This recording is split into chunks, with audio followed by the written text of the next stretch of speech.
Yes, yes, my dear students, very good morning to all of you in your biome, academic and spiritual science classes. Dear students, ये chromosomal theory of inheritance को देखते हुए अब हम लोग chapter में अगले हेडिंग पर आ गए हैं और वो है sex determination in livings. Livings में सेक्स का डिटर्मिनेशन कैसे होता है, वो कौन से फैक्टर हैं जो किसी लिविंग्स में उसके मेल या फीमेल होने के लिए रिस्पॉन्सिबल होते हैं। तो डियर स्टूडेंट्स, आपको ये जानना चाहिए कि सबसे पहले मैंने कई लोगों के देखे, कई लोगों के नाम आए, लेकिन ओवरऑल जो सबसे पहला कैंडिडेट अगर सर्च किया गया तो पाया गया कि 1902 में इरविन मैकलंग एक ऐसे शख्सियत थे, एक ऐसे वैज्ञानिक थे जिन्होंने ये बताया कि किसी लिविंग में जो सेक्स को डिटरमाइन करने वाला फैक्टर होता है वो और कुछ नहीं, वो क्रोमोसोम होता है। ठीक, तो आप कह सकते हैं कि Irwin मैकलंग in 1902 at first proposed the chromosomal concept of sex determination in livings. Okay, अब इस आधार पर लिविंग्स में बहुत सारे लिविंग्स हैं, तो ओवरऑल जब स्टडी किया गया तो पाया गया कि सभी लिविंग में जो सेक्स का डिटर्मिनेशन होता है वो चार प्रकार से होता है। एक होता है XO टाइप या X0 टाइप, एक होता है ZW टाइप, एक होता है XY टाइप, अब एक होता है हेप्लॉइड डिप्लॉइड टाइप। ठीक, तो हैकिंग महोदय ने क्या देखा इंसेक्ट्स में क्या देखा, विशेष करके ग्रास हॉपर में उन्होंने देखा कि ग्रास हॉपर में 21 क्रोमोसोम होते हैं। ठीक, अब इस 21 क्रोमोसोम में जब उन्होंने मेल गैमेट का एनालिसिस किया तो क्या पाया, या उसका जब एनालिसिस किया पाया तो पाया कि 20 ऑटोसोम्स होते हैं। 21 क्रोमोसोम्स में से 20 क्रोमोसोम्स ऑटोसोम्स होते हैं और एक क्रोमोसोम सेक्स क्रोमोसोम होता है जो सेक्स डिटर्मिनेशन के लिए रिस्पॉन्सिबल होता है। ये हैकिंग साहब का थॉट है। तो उन्होंने क्या देखा कि उस आधार पर उन्होंने ये क्लियर किया कि जो मेल होता है, अगर मेल की गैमेट देखा जाए, मेल गैमेट में क्या क्रोमोसोमल स्टेटस होगा, तो पाया कि 10 ऑटोसोम्स होते हैं, मेल में 10 ऑटोसोम्स होते हैं और उसमें सेक्स को डिटरमाइन कराने वाला कोई भी क्रोमोसोम नहीं होता है। अर्थात मेल X0 से आइडेंटिफाई किया जाता है, यानी मेल का जो जीनोटाइप होता है वो X0 होता है, यानी उसमें सेक्स क्रोमोसोम एब्सेंट होता है। 10 ऑटोसोम तो होंगे लेकिन सेक्स क्रोमोसोम के स्थान पे 0 होगा, कुछ भी नहीं होगा। तो ऐसा जो इंसेक्ट होगा वो मेल ग्रासहॉपर कहलाता है, यानी गैमेट में 10 क्रोमोसोम होंगे। लेकिन जो फीमेल होती है, फीमेल में 10 ऑटोसोम्स और 1 सेक्स क्रोमोसोम होता है। अर्थात ग्रास हॉपर में, जिस ग्रास हॉपर में सेक्स क्रोमोसोम ऑटोसोमल क्रोमोसोम के साथ साथ सेक्स क्रोमोसोम भी प्रेजेंट होगा वो फिनोटाइपिकली फीमेल होगी, और जिसमें यह सेक्स क्रोमोसोम नहीं होगा वो मेल होगा। ठीक है, तो इस प्रकार से इनका अगर हम जो है वो चिकर बोर्ड्स के द्वारा इनकी स्टडी करें तो मेल के X0 क्रोमोसोम, फीमेल के XX क्रोमोसोम अगर देखें तो इस प्रकार से क्रॉस होने पर इनका चेकर बोर्ड इस प्रकार से प्राप्त होगा। या F1 जनरेशन में जो जीनोटाइप मिलेगा वो क्या होगा, होमोजाइगस, और होमोजाइगस क्या होगा, फीमेल होगी। फीमेल क्या होगी, होमोजाइगस होगी, और मेल क्या होगा, वो मोनोजाइगस होगा, यानी एक ही क्रोमोसोम होगा कह सकते हैं। तो इस प्रकार से 50% या 50% रेशियो के बेस में 2:2 ये जीनोटाइप मिलता है। अब फिनोटाइप क्या होगा, वो भी इसी रेशियो में, जिसका ये होगा वो फीमेल होगा 50%, जिसका ये आएगा वो 50% क्या हो जाएगा, फीमेल होगी। ठीक है, ये हुआ। मेन फोकस आपको क्या करना है कि इंसेक्ट में जो है क्या होते हैं, जो फीमेल होती है क्या होती है, वो होमोजाइगस होती हैं। ठीक, अब आइए अब देखते हैं ZW टाइप। ZW टाइप क्या है, ZW टाइप इस प्रकार का जो है जो सेक्स डिटरमिनेशन होता है वो बर्ड्स में होता है। तो बर्ड्स में क्या होता है, जो मेल होते हैं, मेल जो होमोजाइगस होते हैं उसमें दोनों क्रोमोसोम क्या होते हैं, ZZ होते हैं। ठीक है। और इनके गैमिट्स में जो स्पर्म बनेंगे वो जेड या जेड ही होंगे, ठीक। लेकिन जो फीमेल होगी, फीमेल जो है वो हेट्रोजाइगस होती है। ये अपने आप में यूनिक है। ओवरऑल सभी लिविंग में केवल फीमेल बर्ड ही क्या होती है, हेट्रोजाइगस होती है, क्योंकि उसमें जेड डब्ल्यू 2 क्रोमोसोम होते हैं। यही डब्ल्यू क्रोमोसोम क्या होती है, वो सेक्स को यानी फीमेल में सेक्स को डिटरमाइन करती है। तो फीमेल में जो गैमेट बनेंगे वो जेड और डब्ल्यू बनेंगे। गैमेट में या तो जेड क्रोमोसोम होगा या तो डब्ल्यू क्रोमोसोम होगा, ठीक। अब अगर इनका फर्टिलाइजेशन होगा तो मेल के Z Z Z Z type के जो है क्या हुए स्पर्म बनेंगे, और फीमेल में जेड डब्ल्यू ये 2 प्रकार के एग्स बन सकते हैं। अब अगर इनमें क्रॉसिंग होगा तो क्रॉसिंग की प्रोबेबिलिटी क्या है कि अगर ये इसको क्रॉस करेगा तो होमोजाइगस जेड जेड बनेगा, ये अगर इसको क्रॉस करेगा तो जेड डब्ल्यू यानी हेट्रोजाइगस कंडीशन होगी, ये अगर इसको क्रॉस करेगा तो जेड जेड होमोजाइगस कंडीशन बनेगी, जो मेल को रिप्रेजेंट करेगा, फीमेल को रिप्रेजेंट करेगी, और अगर इससे क्रॉस करेगा तो जेड डब्ल्यू हेट्रोजाइगस कंडीशन बनेगी। ये भी किसको रिप्रेजेंट करेगी, ये भी फीमेल को रिप्रेजेंट करेगी। इस प्रकार से F1 जनरेशन में 2 होमोजाइगस और 2 हेट्रोजाइगस क्रोमोसोम हमको मिलेंगे। इससे 2 होमोजाइगस जो होंगे वो मेल को रिप्रेजेंट करेंगे 50% में, और जो 2 हेट्रोजाइगस मिलेंगे वो फीमेल को रिप्रेजेंट करेंगे। इस प्रकार से हम देखते हैं कि बर्ड्स क्या होते हैं, वो हेट्रोजाइगस होते हैं, ठीक। अब आइए XY टाइप। तो XY टाइप का जो सेक्स डिटर्मिनेशन है वो ह्यूमन में देखा गया है। ह्यूमन में क्या होता है, जनरली 46 क्रोमोसोम होते हैं। 46 क्रोमोसोम में 44 तो ऑटोसोमर्स होते हैं, एक जो है सेक्स क्रोमोसोम होता है। यानी अब गैमेट्स में क्या होगा, अगर इनसे गैमेट फॉर्मेशन हो तो 22 क्रोमोसोम क्या हो जाएंगे, ऑटोसोमर्स होंगे, और एक सेक्स क्रोमोसोम होगा।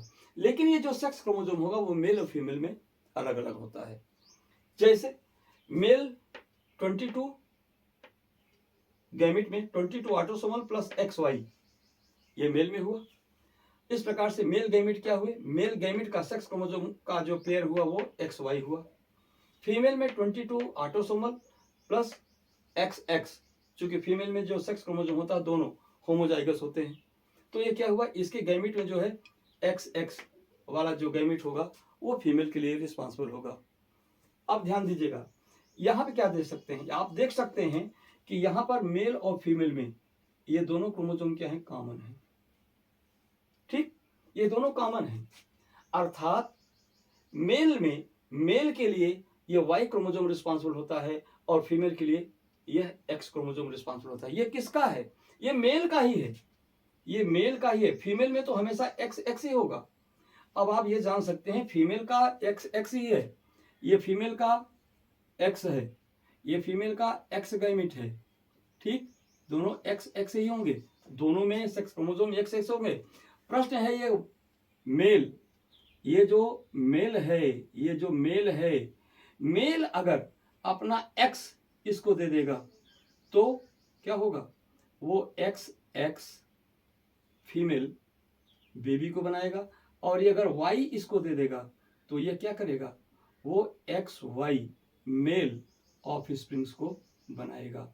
इस प्रकार से आप क्या कर सकते हैं कि ह्यूमन में सेक्स डिटर्मिनेशन के लिए केवल मेल ही रिस्पॉन्सिबल है।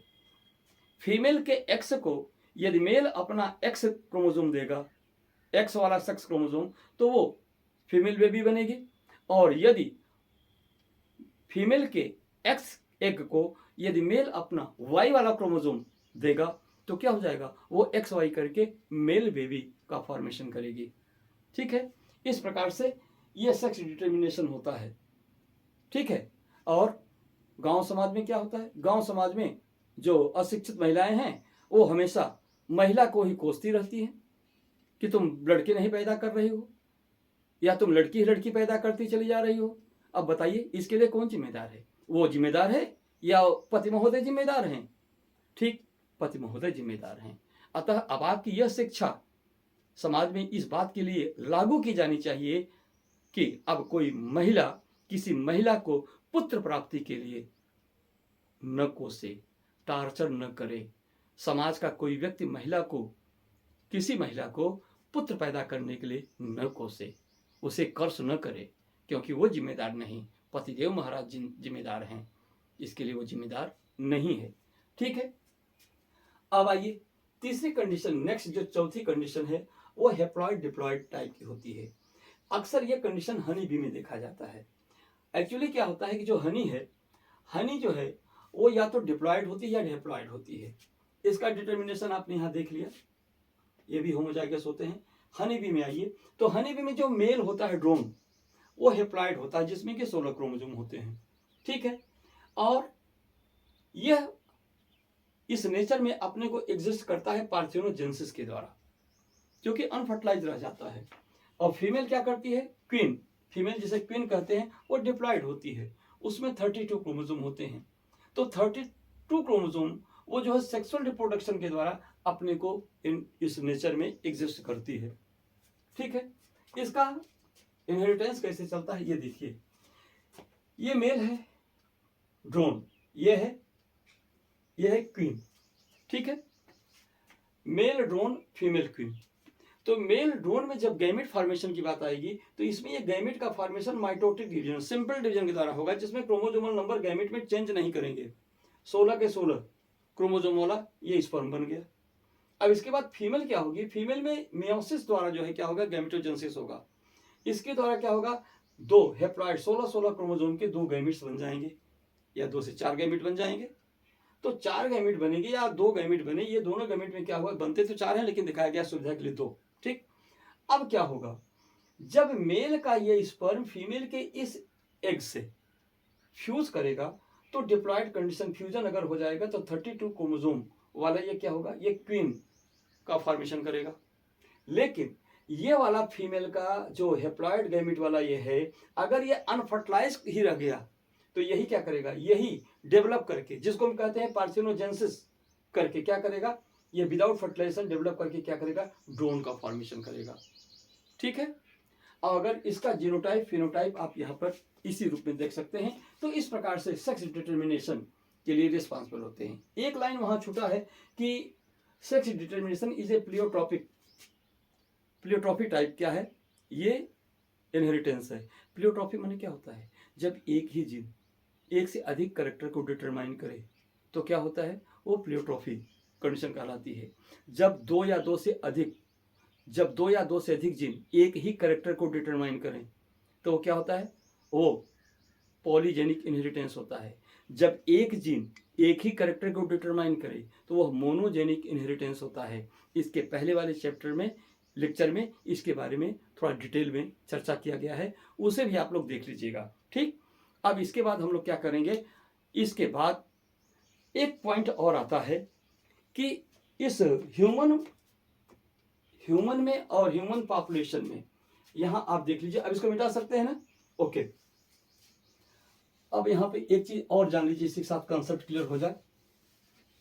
कंसेप्ट ये है कि ह्यूमन या ह्यूमन पॉपुलेशन, ह्यूमन में कितने लिंकेज ऑफ जीन होते हैं, linkage, what is the number of linkage of genes in human and what is the number of linkage of genes in human population. Human population में कई बार question पूछा गया है, इसलिए इसको बताना जरूरी है।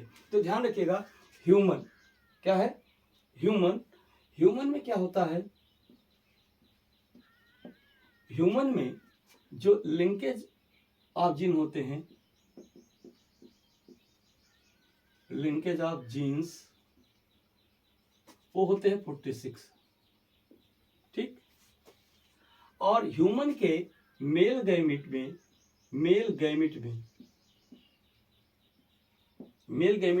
लिंकेज ऑफ जीन कितने होंगे 22 ऑटोसोमल प्लस 1 सेक्स क्रोमोसोम। ठीक, और फीमेल गैमेट में क्या होगा, फीमेल गैमेट में वही चीज 22 ऑटोसोमल प्लस XX। तो यहां पर तो X कॉमन है दोनों में, इस प्रकार से 22 प्लस Y और 22 प्लस X, यही लिंकेज ऑफ जीन होते हैं मेल और फीमेल गैमेट में। लेकिन ये तो क्या हुआ, ये ह्यूमन का निकला, इंडिविजुअल ह्यूमन, किसी एक मानव, चाहे वो नर हो या नारी हो, उसमें लिंकेज ऑफ जीन कितने होंगे 23, 22 प्लस एक ईयर बराबर 23, 22 प्लस एक एक्स ईयर बराबर 23। यानी मेल, इंडिविजुअल मेल या इंडिविजुअल फीमेल में के गैमेट में जो क्या होंगे, ये जो क्या होंगे भाई, लिंकेज ऑफ जीन्स की संख्या 23 होगी। लेकिन ह्यूमन पॉपुलेशन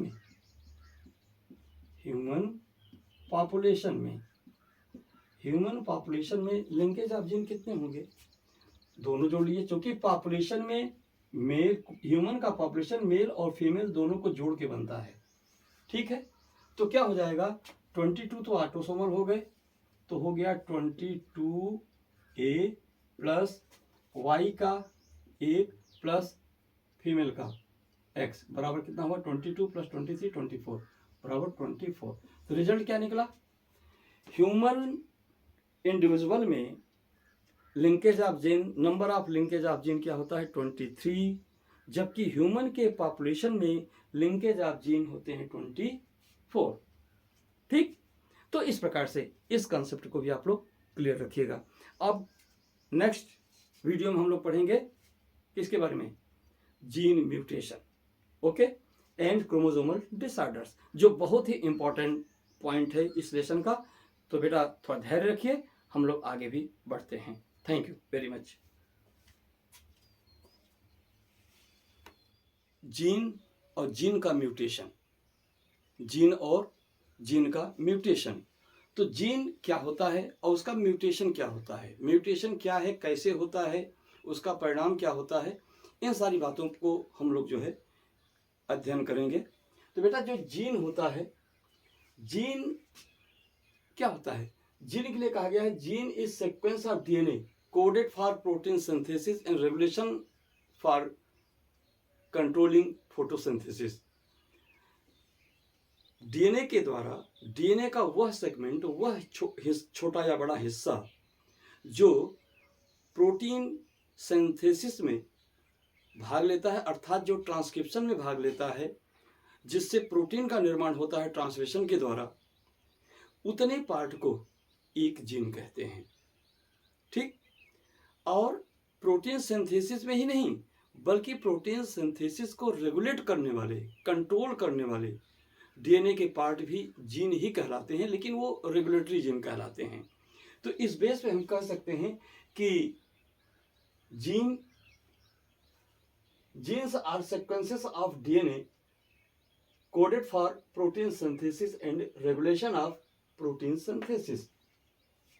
ठीक है, तो इस आधार पे हम कह सकते हैं कि जीन के टाइप क्या हो सकते हैं। तो जीन रेगुलेटरी होते हैं और फंक्शनल होते हैं।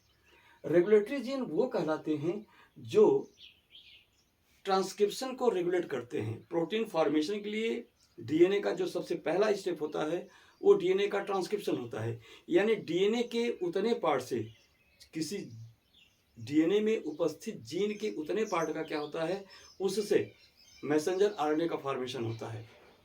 तो डीएनए स्ट्रैंड की 2 कॉपी जो मैसेंजर आरएनए के रूप में बनती है, उसी को हम क्या कहते हैं, मैसेंजर आरएनए कहते हैं। अब इस प्रोसेस को ट्रांसक्रिप्शन कहते हैं। तो ट्रांसक्रिप्शन को प्रमोट करने वाले, ऑपरेट करने वाले और टर्मिनेट करने वाले जो डीएनए के पार्ट होते हैं वो रेगुलेटरी जीन कहलाते हैं। और वो पार्ट जो प्रोटीन सिंथेसिस में भाग लेते हैं, ट्रांसक्रिप्शन में भाग लेते हैं, वो जो है फंक्शनल प्रोटीन कहलाते हैं। तो कह सकते हैं कि functional genes are responsible for protein synthesis. अब ये जो फंक्शनल प्रोटीन होते हैं, ये फंक्शनल जो जीन होते हैं, ये जीन यहाँ पे 4 दिए गए हैं। ठीक है, सिस्टोन है, cistron is responsible for translation, जिसके द्वारा क्या होता है कि मैसेंजर आरएनए के कोड को पढ़ करके राइबोसोम उस पर क्या करता है, एमिनो एसिड को लिंक करता है, और एमिनो एसिड की लिंकिंग से क्या होती है, चेन बन जाती है, पेप्टाइड चेन बनेगी या प्रोटीन की चेन बनेगी। और जो रिकॉन होता है, responsible for chiasma formation, crossing over के समय जब 2 नॉन सिस्टर क्रोमेटिड के बीच में क्या होता है, ट्विस्टिंग होती है और उसमें क्रोमोसोमल पार्ट्स का क्या होता है, एक्सचेंजिंग होती है, तो वहाँ पर काजमा का फॉर्मेशन होता है। तो काजमा फॉर्मेशन के लिए जो रिस्पॉन्सिबल जीन होता है उसको रिकॉन कहते हैं। म्यूटान क्या होता है, म्यूटान वो जीन होता है जो म्यूटेशन के लिए रिस्पॉन्सिबल होता है। तीसरा रेप्लिकॉन, रेप्लिकॉन वो जीन होता है जो डीएनए के रेप्लिकेशन में सपोर्ट करता है। ठीक है, तो इस प्रकार से जीन ये 4 प्रकार के हुए। कुल मिलाकर के रेगुलेटरी फंक्शनल 2, रेगुलेटरी में प्रोमोटर ऑपरेटर टर्मिनेटर, और फंक्शनल में ये 4 सिस्टॉन, रिकॉन, म्यूटॉन और रेप्लिकॉन।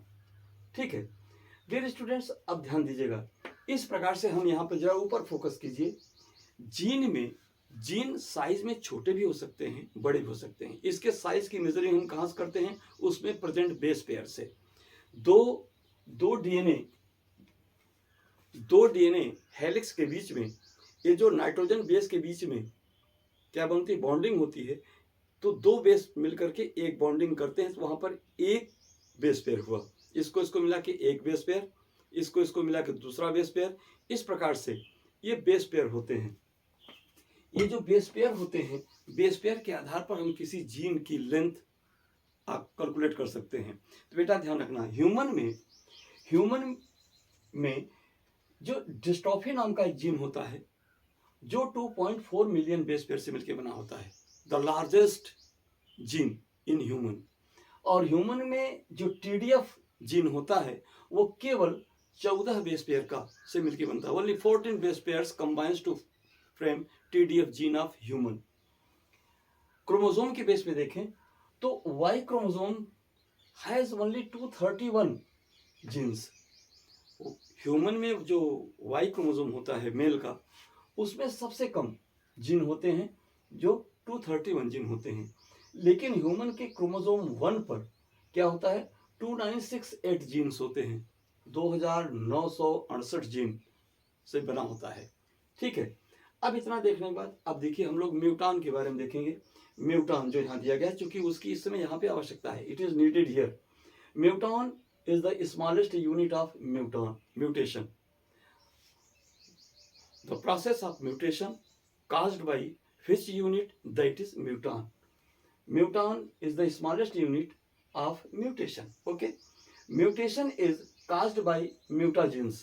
Mutation किसके द्वारा किया जाता है, mutagens. Mutation को काज कराने वाले जीन के द्वारा। तो म्यूटाजेंस अब देखते हैं म्यूटॉन प्लस जीन से बना है। ठीक है, तो स्मॉलेस्ट यूनिट अगर जीन से मिल जाए तो क्या होगा, म्यूटाजीन हो जाएगा। अब यहाँ पे कुछ स्टिमुलेटिंग फैक्टर ऑफ म्यूटाजीन्स दिए गए हैं। ये जो जीवों में म्यूटेशन होते हैं वो म्यूटेशन के फैक्टर क्या क्या हैं, म्यूटेशन किसके किसके कारण जो है होता है। तो यहाँ पर कुछ दिए गए हैं फैक्टर, फिजिकल भी है और केमिकल भी है।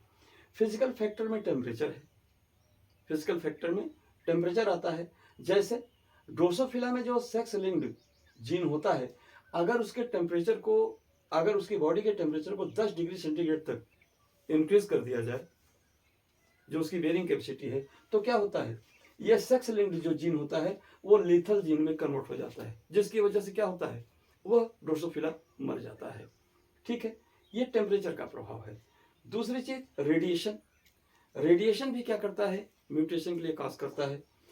तो रेडिएशन में अल्ट्रावायलेट रेडिएशन और एक्स रेज, ये दोनों म्यूटेशन के लिए स्टिमुलेटिंग फैक्टर होते हैं। इसमें जैसे देखा गया कि ड्रोसोफिला में ही अगर एक्स रेज को फोकस कर दिया जाए तो क्या कर दिया जाएगा, ये क्या होता है, म्यूटेंट ड्रोसोफिला बन जाता है, यानी उसमें म्यूटेशन हो जाता है, एक नई जेनेटिक ट्रेट उसमें जनरेट हो जाता है। इस एक्सपेरिमेंट को एच.जे. मुलर ने 1927 में करके जो है रिप्रेजेंट किया। ठीक, अब इसके बाद क्या है कि म्यूटेशन को काज कराने वाले कुछ केमिकल फैक्टर्स कौन कौन है, कुछ केमिकल्स, उसमें आता है आपका मस्टर्ड गैस है, DES है, डेस है, डाई इथाइल सल्फोनेट डेस। इसके बाद आता है EMS, इथाइलिन मेथेन सल्फेट। ठीक, फिर हाइड्रोजन है, फिर NMU यानी नाइट्रोसो मिथिल यूरिया, ये जो है केमिकल फैक्टर है। 5 ब्रोमो यूरासिल भी क्या है, म्यूटाजेनिक है, यानी ये म्यूटाजीन म्यूटेशन को कॉज करता है। और फॉर्मेल्डिहाइड, ये बेटा ये ऐसे केमिकल्स हैं जो हमारे क्रोमोसोम में, हमारे डीएनए में म्यूटेट कर सकते हैं। उसके क्या करते हैं, उसके सीक्वेंस में को जोड़ सकते हैं, डिलीट कर सकते हैं, इंसर्ट कर सकते हैं, रिकम्बाइन करा सकते हैं। इस प्रकार से all these factors are responsible for mutation.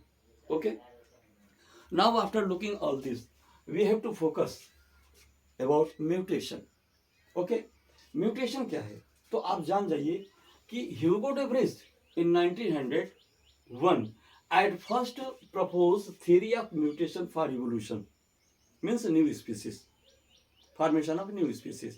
सबसे पहले हॉलैंड के जो साइंटिस्ट थे ह्यूगो डे व्रिज, ह्यूगो डे व्रिज ने 1901 में म्यूटेशनल थ्योरी दिया, जो रिस्पॉन्सिबल होता है कि किसी भी लिविंग्स के डीएनए में permanent changing and after the changing the formation of new species, नई स्पीसीज कैसी बन जाती हैं, and that helps in evolution, जो विकास के प्रक्रिया में सहायक होता है।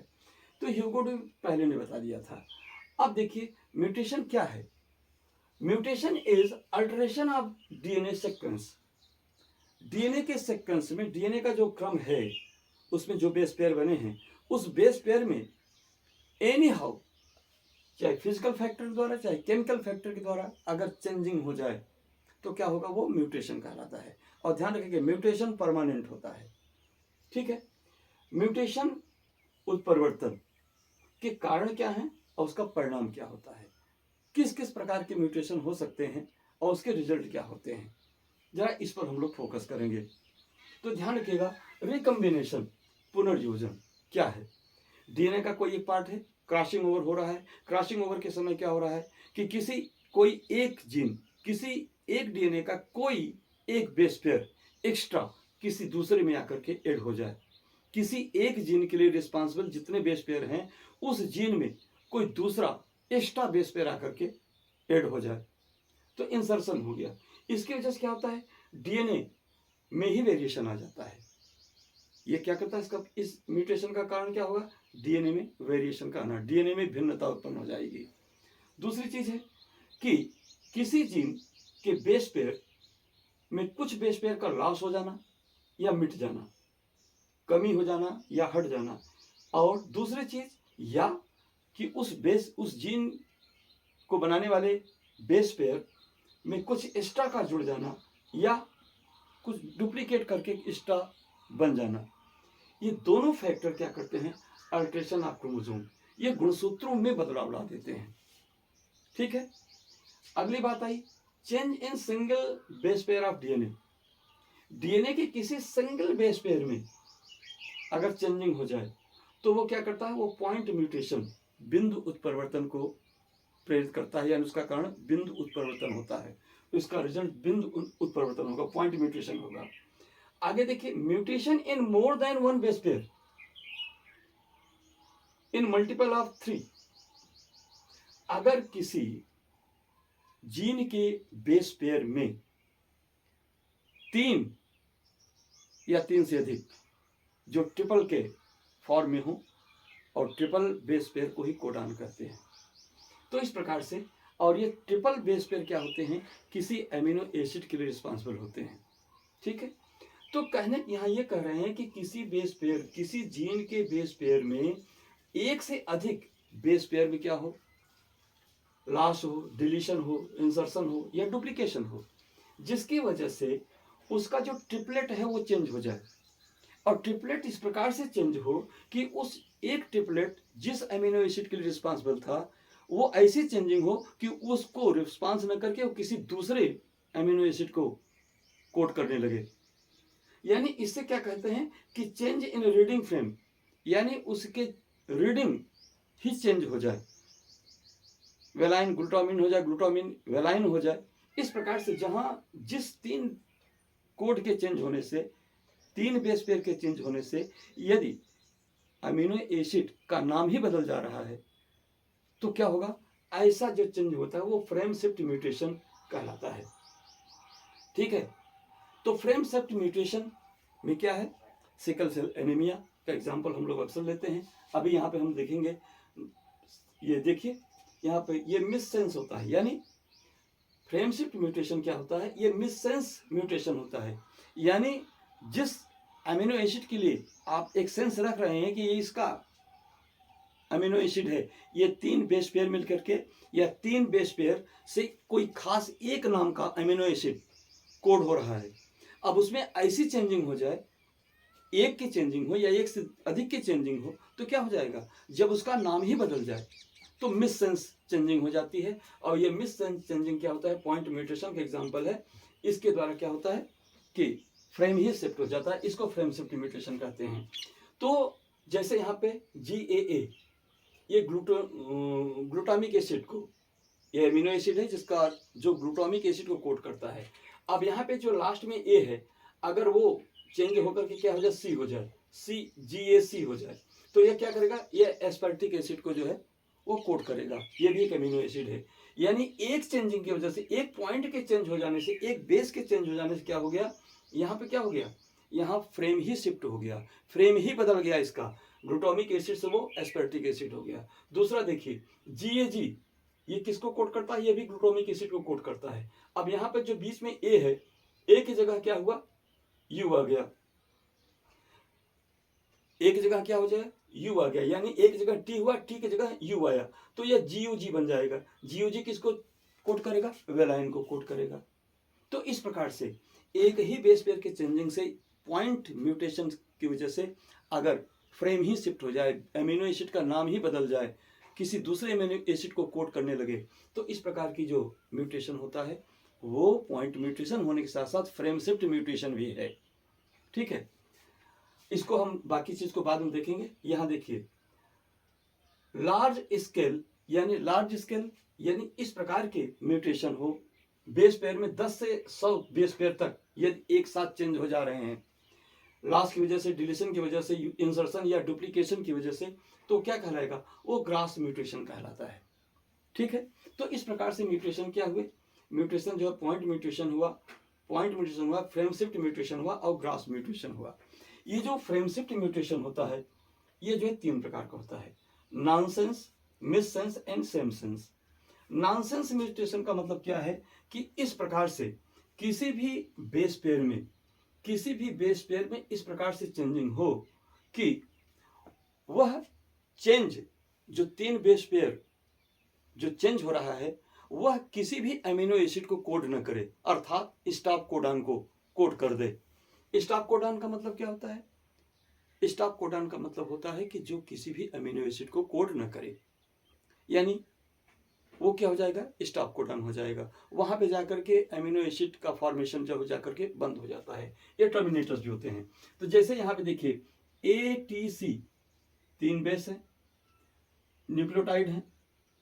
अब इसमें बेस पेयर तो अभी बना नहीं, इसका जो कॉम्प्लीमेंट्री आएगा तब बेस बनेगा। यहाँ पे एक करके दिखाई, जैसे मान लीजिए ATC यहाँ है, यहाँ पे परिवर्तन कहाँ हो रहा है, यहाँ पर जो है इसमें अगर चेंजिंग हो, और चेंजिंग की वजह से क्या हो जाए, ये UGA में कन्वर्ट हो जाए, A से थायमिन आएगा तो इसके जगह U, ये सही है, T से G, C से A, यहाँ पे ये चेंजिंग हो गया।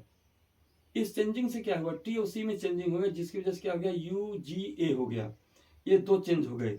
अब इस 2 के चेंज हो जाने से क्या हुआ, यह UGA किसी भी अमीनो एसिड को कोड नहीं करता है, इसलिए ये स्टॉप कोडॉन हुआ। यानी नॉनसेंस म्यूटेशन तो हुआ, लेकिन वो म्यूटेशन किसी काम का नहीं।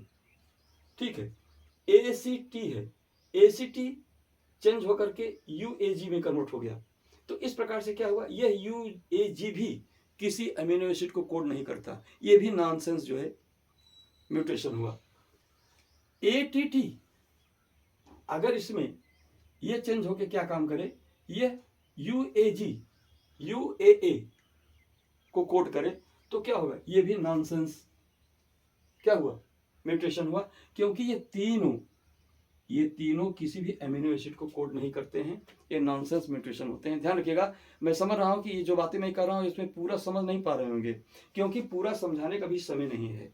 लेकिन ध्यान रखिएगा, यहाँ मैं केवल बीज डाल रहा हूँ आपके दिमाग में, आप हैरत में पड़िए कि सब चीजें जो सर बोल रहे हैं क्या है, ये कैसे हो रहा है, इसका डिटेल ठीक अगले लेसन 6 में हम आपको एक एक करके स्टेप बाय स्टेप पूरा क्लियर करेंगे। और तब जब आप इस चीज़ को देखेंगे तो तुरंत दिमाग में सेटअप हो जाएगा और आपको प्रॉब्लम नहीं होगी। मिस सेंस को अभी हमने आपको सामने क्लियर किया कि मिस सेंस का मतलब हुआ कि ऐसे बेस पेयर में या न्यूक्लियोटाइड में बेस पेयर में ऐसी चेंजिंग हो जिसकी वजह से एक अमीनो एसिड की जगह वो दूसरे अमीनो एसिड को कोड करने लगे, यानी सेंस को ही मिस कर दे। तो ये मिस सेंस क्या होता है, ये म्यूटेशन होता है। और सेम सेंस म्यूटेशन का मतलब कि किसी भी बेस पेयर में चेंजिंग हो, और चेंजिंग होने के बाद क्या हो, चेंजिंग होने के बाद भी जो नया बेस पेयर बना, जो नया बेस बना उसका ट्रिपलेट क्या हो, वो उसी अमीनो एसिड को कोड करे, यानी सेंस चेंज ना होने पाए, सेंस सेम ही रह जाए, अमीनो चेंजिंग के बाद भी अमीनो एसिड वही के वही रह जाएं, तो क्या हो जाएगा, वो सेम सेंस म्यूटेशन कहलाएगा। जैसे GCA, ये 3 न्यूक्लियोटाइड हैं और इसमें इसका जो कम्प्लीमेंट्री होगा, कम्प्लीमेंट्री मिलकर बेस पेयर बनाएगा। तो यहाँ हम लास्ट वाले को दिखा रहे हैं कि यहाँ पर मान लीजिए, यहाँ पर जो लास्ट का ए है एडेनिन जो है, और जी का GC, यहाँ टी क्या हो जाए, ऊपर चला जाए और ए जो है नीचे आ जाए, यही चेंजिंग हो जाए। इस चेंजिंग से क्या होगा,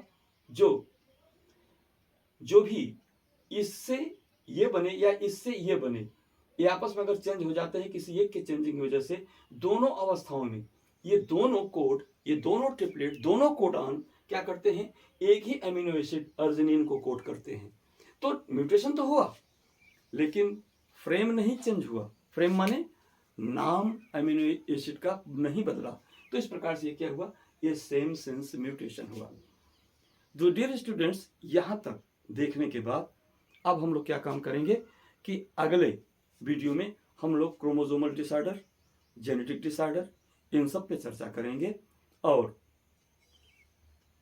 इस चैप्टर को हम लोग आगे कैरी फॉरवर्ड करेंगे। डियर स्टूडेंट, बात समझ में आई हो तो लाइक सब्सक्राइब कीजिएगा और मुझे कमेंट करके बताइएगा भी, अगर कोई कमी रह गई हो, कोई इम्प्रूवमेंट करने की आवश्यकता हो तो हम आपके सलाह के लिए इंतज़ार कर रहे हैं, आप मुझे ज़रूर सजेस्ट कीजिएगा। ठीक है, थैंक यू डियर स्टूडेंट्स। तो अब इस प्रकार से इसका आप एक स्क्रीनशॉट ले लीजिए और इसके साथ साथ नोट्स भी आप तैयार कर लीजिए। Thank you. Do the best to be the best. Thanks my dear students.